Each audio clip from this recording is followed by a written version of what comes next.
Before this trip, I thought I already knew the answer. My journey began in Suzhou, a city often seen as the heart of Jiangnan. Even while simply walking through the streets, traces of Jiangnan seem to appear everywhere. Quiet canals beside the roads, letters hanging above the narrow alleys, white walls and dark rooftops. Some people passed by in traditional hanfu, while scooters and busy traffic moved through the city as usual.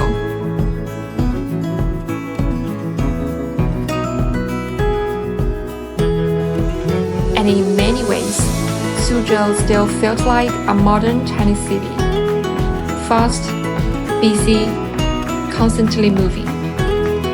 But if you were searching for the Jiangnan from old paintings and poems, you had to look a little deeper, which led to Suzhou's classical gardens. Our first stop is in the humble administrator's garden, the largest private one in Suzhou. Stepping into it felt like entering another world. Every window framed the scenery differently. Trees, water, passing visitors. Each view felt carefully composed, almost like a painting.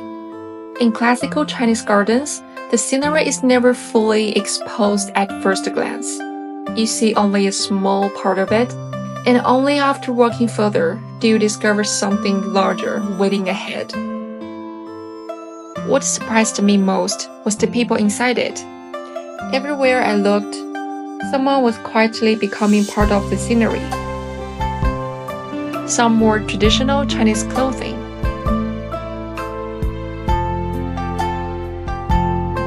Others came in elegant cheaphouse.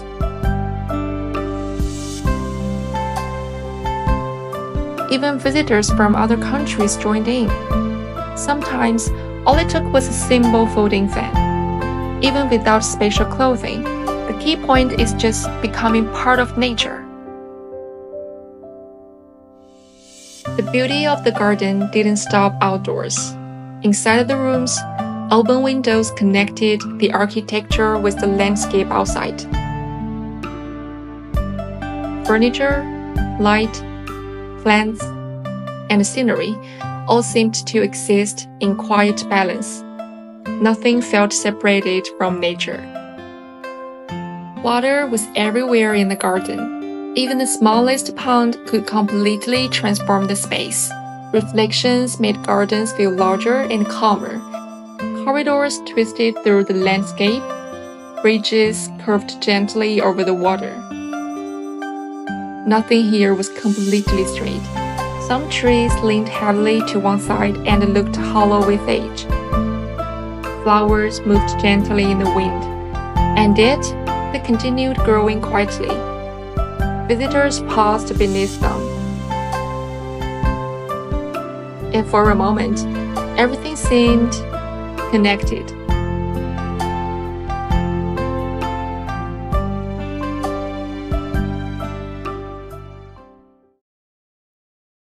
Compared with the humble administrator's garden, Lingering Garden felt quieter and more intimate.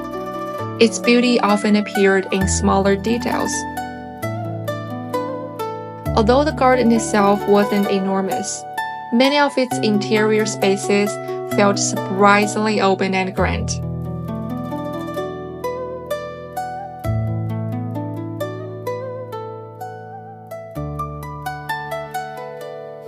Openings in the walls framed the scenery outside. Through them, lakes, trees, and passing visitors became part of the composition. Even ordinary moments felt intentional here. Wide halls connected naturally with the outdoors, allowing light, air, and scenery to flow freely through the rooms. Nothing felt overly extravagant, yet every corner reflected a sense of elegance and restraint. It attracts people from everywhere. Some visitors came dressed in traditional clothing, while others simply paused to enjoy the atmosphere around them. No matter where they came from, everyone seemed to naturally join into the rhythm of the garden. Even the ice cream here was shaped like the gardens, small, delicate, and honestly, pretty good. As we left Suzhou and continued toward the next stop, I noticed that even highway service areas carry the same architectural style. The charm of the gardens quietly shaped the entire city.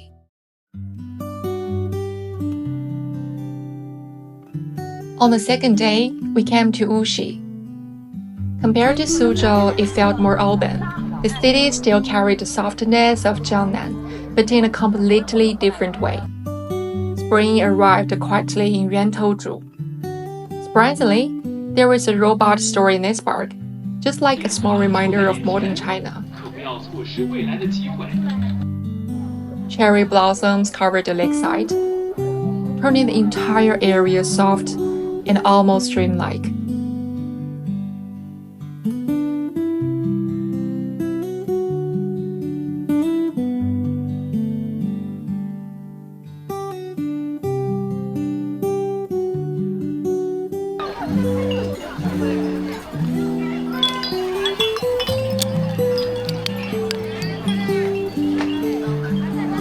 From the lake shore, we boarded a boat toward a small island in the middle of Tai Lake. Seagulls followed closely behind. Gliding above the water as the boat moved forward. Surrounded by nothing but wind and waves, the city slowly disappeared behind us. The island felt strangely quiet. Small mountains rose beside the lake. Taoist symbols appeared everywhere.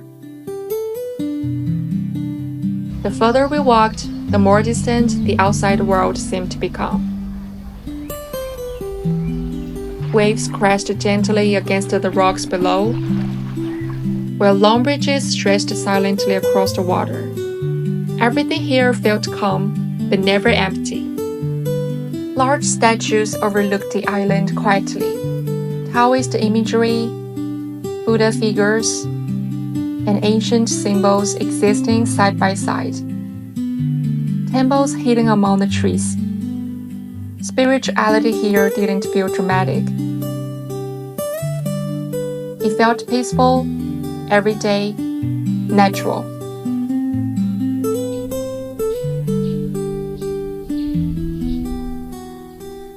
And among the temples and stone pathways, we kept meeting cats. Some slept beneath the trees. Unknown visitors will stop to feed them. The island somehow felt even gentler. Lunch was simple vegetarian food served near the temple. Nothing looked particularly luxurious, but after walking around the island all morning, it tasted comforting. But if there is one thing you should never miss in Wuxi, it's breakfast. Wuxi is famous for its love of sweetness. The flavors were rich, comforting, and completely different from what I was used to.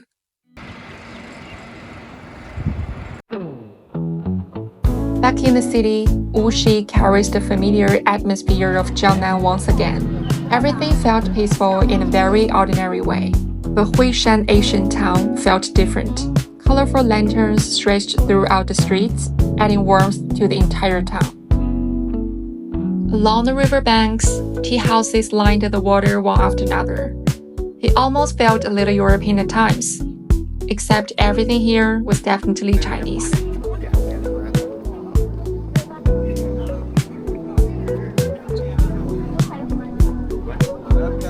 In places like this, people themselves became part of the scenery. Visitors watched the boats from the bridges, while the passengers on the boats watched the streets drifting by. Everyone was observing and being observed at the same time.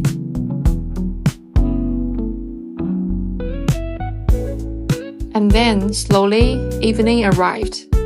As the lights turned on, the same streets looked completely different at night. Lanterns glowed softly above the water, their reflections spreading across the river like flowing light.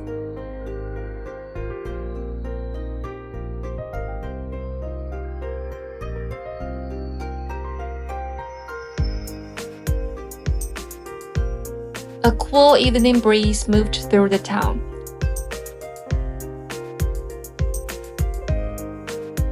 While the boats drifted slowly beneath the bridges. Passing through the archways by boat, the scenery suddenly opened into wide stretches of water filled with lights and reflections. For a moment, it almost didn't feel real. Dinner that night was unmistakably Wuxi. Sweet flavors appeared in almost everything, from the meat dishes to the desserts. It was richer and sweeter than I expected, but somehow strangely addictive. Walking through the stone streets at night, I started to understand why so many people fall in love with Jiangnan, not because it feels buried in the past, but because old traditions still exist naturally within modern life. And just like that, another day in Jiangnan came to an end. The next morning, we continued on toward our final stop, Changzhou. Compared to Suzhou and Wuxi, Changzhou is not that Jiangnan style, but it feels more energetic and lively, and nowhere captured that feeling better than China Dinosaur Park. Bright colors, loud music, giant dinosaur sculptures, everything here felt alive with movement.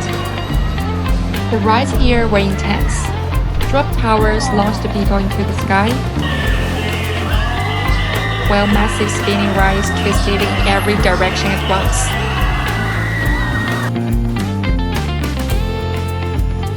But the most unforgettable attraction was the roller coaster.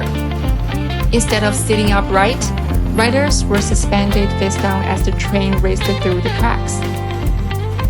Watching it from below already felt terrifying. I honestly couldn't decide whether I wanted to try it or just stay on the ground. But beneath all the excitement, the park also carried a deeper message. Don't let the dinosaurs yesterday become humanity's tomorrow. It wasn't only about entertainment, it was also a reminder. The extinction of dinosaurs suddenly felt less distant here. Inside the dinosaur exhibits, enormous skeletons filled the halls from floor to ceiling. Fossils, skulls, eggs, and reconstructed models revealed just how massive these creatures once were. Standing beneath them, it was impossible not to feel small. Even at highway service area, dinosaur sculptures and themed decorations appeared once again. Just like Suzhou's gardens, Changzhou also seemed to weave its identity into everyday life. Looking back at the journey, each city left behind a completely different impression. All of them are Jiangnan style. If you've ever wanted to explore Jiangnan for yourself, we'd love to help you experience it in a deeper and a more personal way.